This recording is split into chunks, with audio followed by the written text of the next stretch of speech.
All right, so I can't take all the credit for the engineering of this wonderful masterpiece. So some of you may have seen it before. I can take credit for my modifications to the design, but let me show you where this is going. Come on up in here in the bus, and still have some modding to do, but we got one down, and you guessed it, that is going to be a drawer lock actuator. All right, so drawers are unlocked. Slide open freely.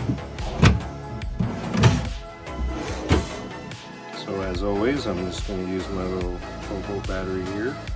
So momentary switch lock, door closes, and the lock.